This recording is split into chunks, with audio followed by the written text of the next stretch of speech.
Hey, High Point enthusiast, High Point Taurus enthusiast. When you go to the range, how do you get your brass back?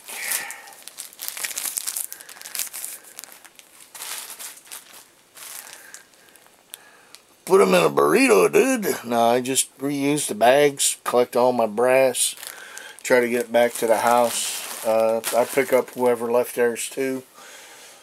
I would like to do some lead reclamation out there. But due to where it's at, if I do, I'm probably going to get these other idiots around here doing it, and they don't know how to just skim the surface. They'll be digging into a hill or digging into whatever that's out there, so I kind of screwed there. But I don't have a way to smelt it anyway. I was looking into it, and some of these other preppers do, these big name preppers, but if I do that, my town's crazy. You'll have a guy out there with a backhoe digging a hole in the side of the range.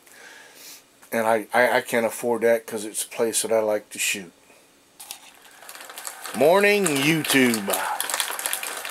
As you see, I'm over here tumbling some brass. This has been going on for approximately an hour, maybe a little over, hour 20, hour 15, something like that. I'm going to show you partial of what I do to get this ready, to get it rolling.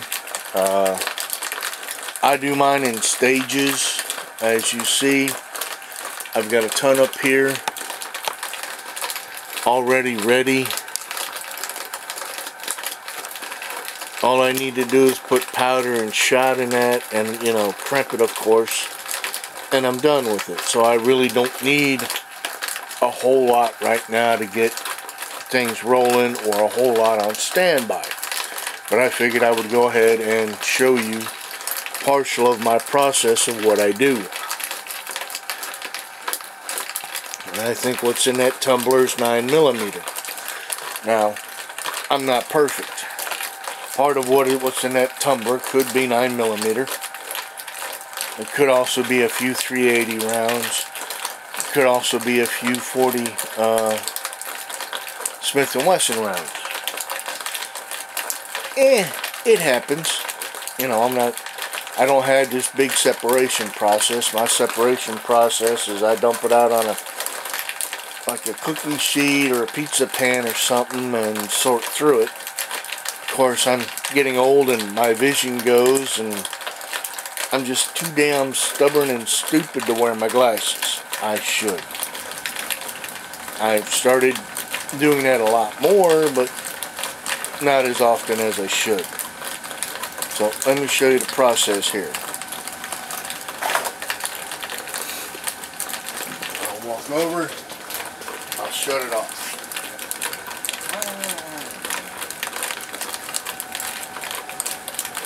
To shut it off, you gotta unplug the whole unit. Okay?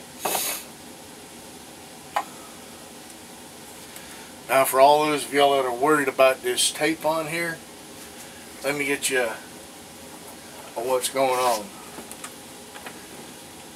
I'm hooked in to here via a 9-volt charger. 9-volt charger turns the motor, turns the wheel, turns the rollers. Okay. The charger I have, I can reverse the polarity on it and have it roll one way and then have it roll the other way.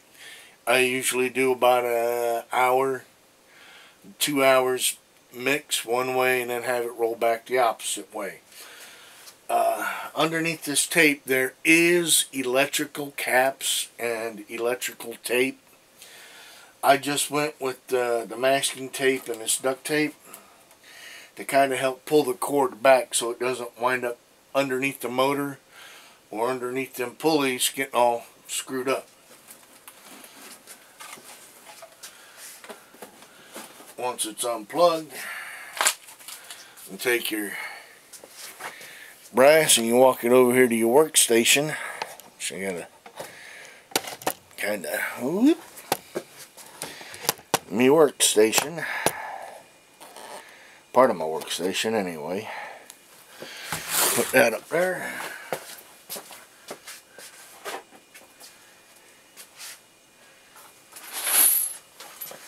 And he's bringing in, of course, more bags. Like I said, I'm so far ahead on a lot of this stuff that it's almost redundant to do it now, but show the next man. Okay.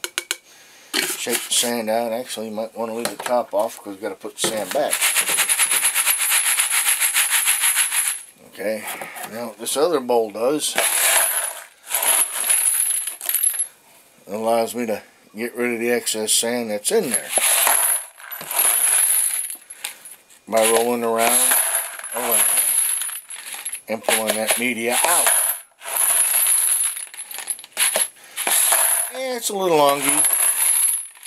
You got a ton of dust on there, and everybody's sitting there, oh, the powder residue, the lead residue, this residue, that residue. Brother, you got your government and the FDA ripping you off, taking bribes from whatever corporation they can, okay, without getting caught, telling you how many parts per billion is safe for you. Walk outside and take a deep breath, chump. Now, why did I just dump that into that bag? This is a bag. It's all 9mm. It says it needs to be washed and sized. Okay? That's just a step in the process. I have some, I'll show you here in a minute. See, the wonderful thing about dirt is it's already dirty. And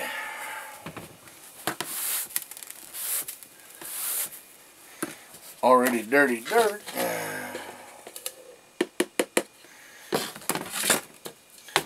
But you try to keep the area as clean as possible.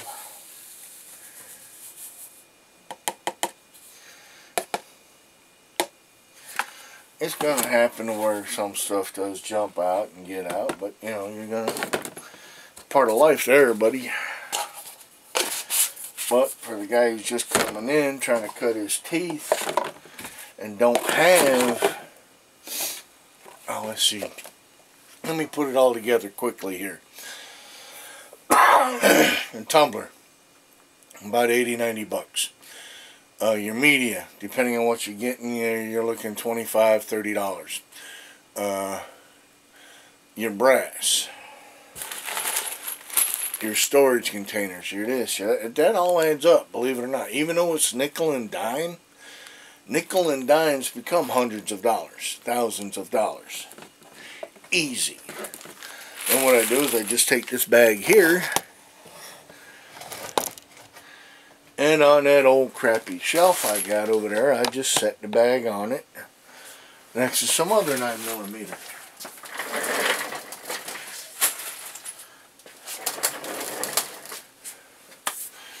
Now, as far as the tumbling goes, that's it. Hour and a half to 2 hours, boom, it's clean. I take it in there after that, and I'll wash it off as I need it.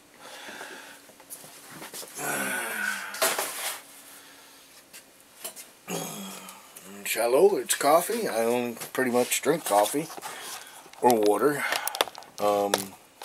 Not much into teetotaling like a few of the other guys are, but that's their business. I don't mix guns and alcohol or alcohol in anything anymore due to some bad decisions I made. If that works out for them, hey great. If it don't, hey great.